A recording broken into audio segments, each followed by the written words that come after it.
Welcome back to HPL, the PvP live studios here in Frisco, Texas. ErA just evened up this match. What a game, Nathan. Yeah, one game apiece is what this one is. If you guys want to get out there on Twitter and use that hashtag HPL, let us know what you thought of that deck that ErA just played. And with Superjj, did he have the right strategy maybe to tackle ErA in that second game and put himself in a position where he had match point for 3 straight games? Let us know out there. Also get on Facebook, use that like and comment on there. Let us know what you think over there on Facebook as well. But game 3 now is about to get underway, and it's all tied up. Game 3, Superjj and ErA is getting underway. I could believe I would still have game 2 on. I still have game 2 in my mind as well. That game was unbelievable. Hopefully the rest of the match is just as good. And Superjj queuing up Druid, one of the actually just the best class so far here in HPL in terms of wins. And ErA continues to add flair to his decks. That's a shadow step in this rogue deck already, and we've seen some pieces of what's going on right now, but I don't think this gives us necessarily a clear image of exactly what his game plan is right now. Yeah, it could be anything anything at all the way up to Leroy Jenkins. We could see something like that, but Superjj is going to have a pretty great turn 3 here with an early Azure Drake. Yeah, the fact that he's attacked with his dagger early on kind of gives me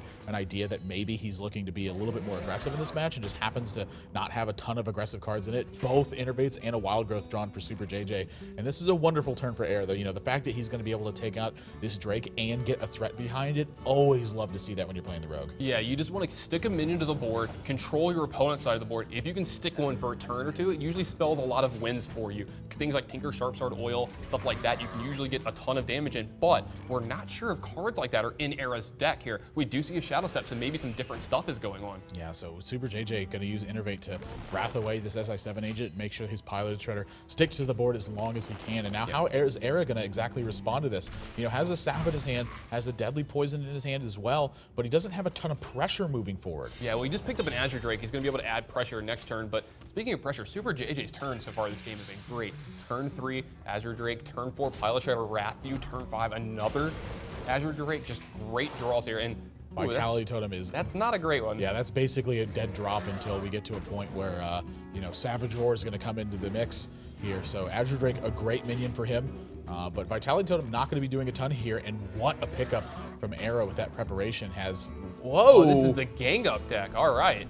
Wow, so ErA's actually, is he looking to actually mill Superjj out of this game? I think that's exactly what we're seeing. I expect to see some Cold Light Oracles here for the rest of this game. We've seen ErA do this before. We talked about this going into the match. He plays some of these decks that are geared for super long games and fatiguing you out. And you know what? Buckle up, guys. We might see that again here in this match. Yeah, I have to believe Superjj is going to swipe here. It's just no other reasonable play. And Zombie Chow, I think, you know, this is potentially a limited liability for him. If ErA can find a way to kill this very cleanly, this is going to restore his health total, and Superjj's Vitality Totem not going to be able to get anything done.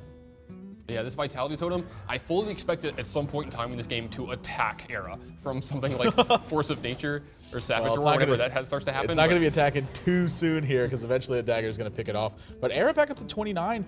Wow, and what a draw from Superjj. Just absolutely huge draw at this stage in the game. He's running out of options here. It had some strong plays, but this is one of those ones that ErA, he can't afford to just sap Ancient of Lore unless he's actually playing a mill strategy and just wants to give him those extra cards. Yeah, there's a very big chance that he does it. Oh, he's going to gang up the Ancient of Lore here. The cat is out of the bag. Superjj knows what's going on now.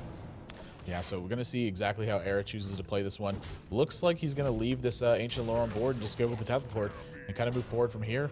But, you know, this is one of those positions now where I don't know exactly what is happening in this match anymore. This is anyone's guess how this one's going to pan out. ErA, I think, has a ton of draws in his deck that are very strong right now. Well, here we go. Speaking of something out of his deck, that's strong, Superjj is going to get a minion out of here. He's got some really good ones to hit here. That Druid's got a lot of mid-range stuff that's packed in this deck, and this Death Lord could potentially backfire huge. Emperor Thoris. Wow. I mean, the hits keep coming for Superjj. The fact that Death Lord has massively backfired, and ErA gets himself an Ancient of Lore now, but can he utilize these cards to full effect at this point? Because now that there's this much damage sitting on the board, he's always got to be worried about something like Force Nature Savage Roar. Yeah, he even has a Shadow Step if he wants to start really getting kind of creative with these Ancient of Lores here, but I don't know if he's going to have enough time going forward. Superjj putting a lot of pressure on him. You're going to see ErA use his Life Soul here to take care of this Emperor Thorson. Can't let that sit around. He's running out of options and time to do things. Superjj's hand, pretty good going forward from here.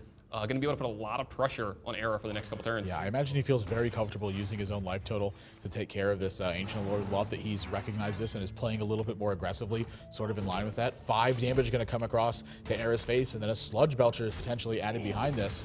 Yep, and this is now, I mean, it's looking the same. ErA's kind of in the same spot. You know, he's got a lot of draws in his deck that are very good, but he needs to be drawing them right away. Viscerate, not a bad one to pick up. It's going to be able to, you know, team up with Phantom Knives and this SI7 agent, get a lot of stuff off the board here. Wow, what a great turn. This Eviscerate's going to take care of Sludge Belcher. This SI7 agent going to take care of this this Ancient of Lore. Jeez, what a great draw here for ErA. Yeah, it can't be sitting too comfortable, though, knowing that every single one of these turns that goes by, it's another chance for Superjj to start picking up these combo pieces and really put pressure on him. You're going to see him draw a couple extra cards here this turn. He's got Wild Growth to draw an extra card. If he wants to, he can cycle Wrath on the SI agent and trade in his... How about a second Ancient of Lore? Wow, that's even better. Let's draw 2 more cards. But yeah, you're actually going to see him use his Wrath here, I think. Yeah, he's going to forego the Ancient of Lore, it looks like. You know, maybe he's kind of catching on to the game plan at this point, too. Maybe he doesn't want to draw too many cards in this matchup and put himself in a position where he doesn't have anything to do. Not even going to draw a card off this Wrath. Favors the 2/3 body on board. Love the fact that he's adding a bunch of pressure to this. Recognizes that ErA's so low on cards and that this is the turn to start turning up the heat. You don't necessarily need Force Nature Savage Roar. No, he doesn't need the combo anymore. He's got a ton of damage on board now. The ball is in ErA's court now. He has to do something, and guess what? Antique Healbot's a pretty good one when you have a Shadow Step in your hand.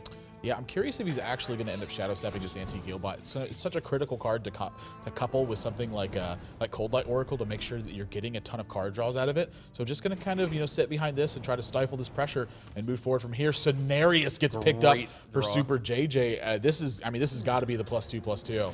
Yeah, but he's going to take out this Antique Healbot, and then damage is going to come crashing in to ErA's side of the board. I don't know how he deals with this, but I think step 1 is probably drawing something like Vanish.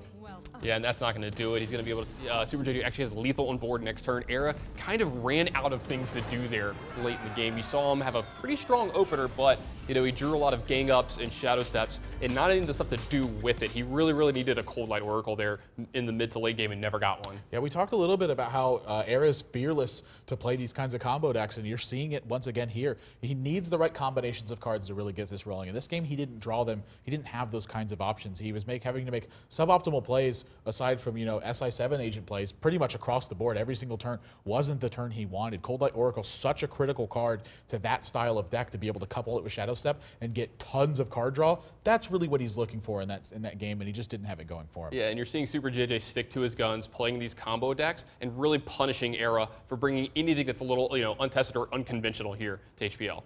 Yeah, it gets a Wild Growth and 2 Innervates to start with that one. If you guys want to check out the recap for yourself, you can head over to pvplive.net and see everything that was played, the strategies they queued up, and how they chose to play them. They're making changes to their decks right now, and Superjj's on match point, but ErA, he can get 2 straight and turn this right back around, and he's going to need to do it because his record, he needs to start turning it into a winning one if he's going to top 8 in HPL here. So don't go anywhere, guys. When we come back, Game 4 is going to be getting underway. You're watching Hearthstone on PvP Live.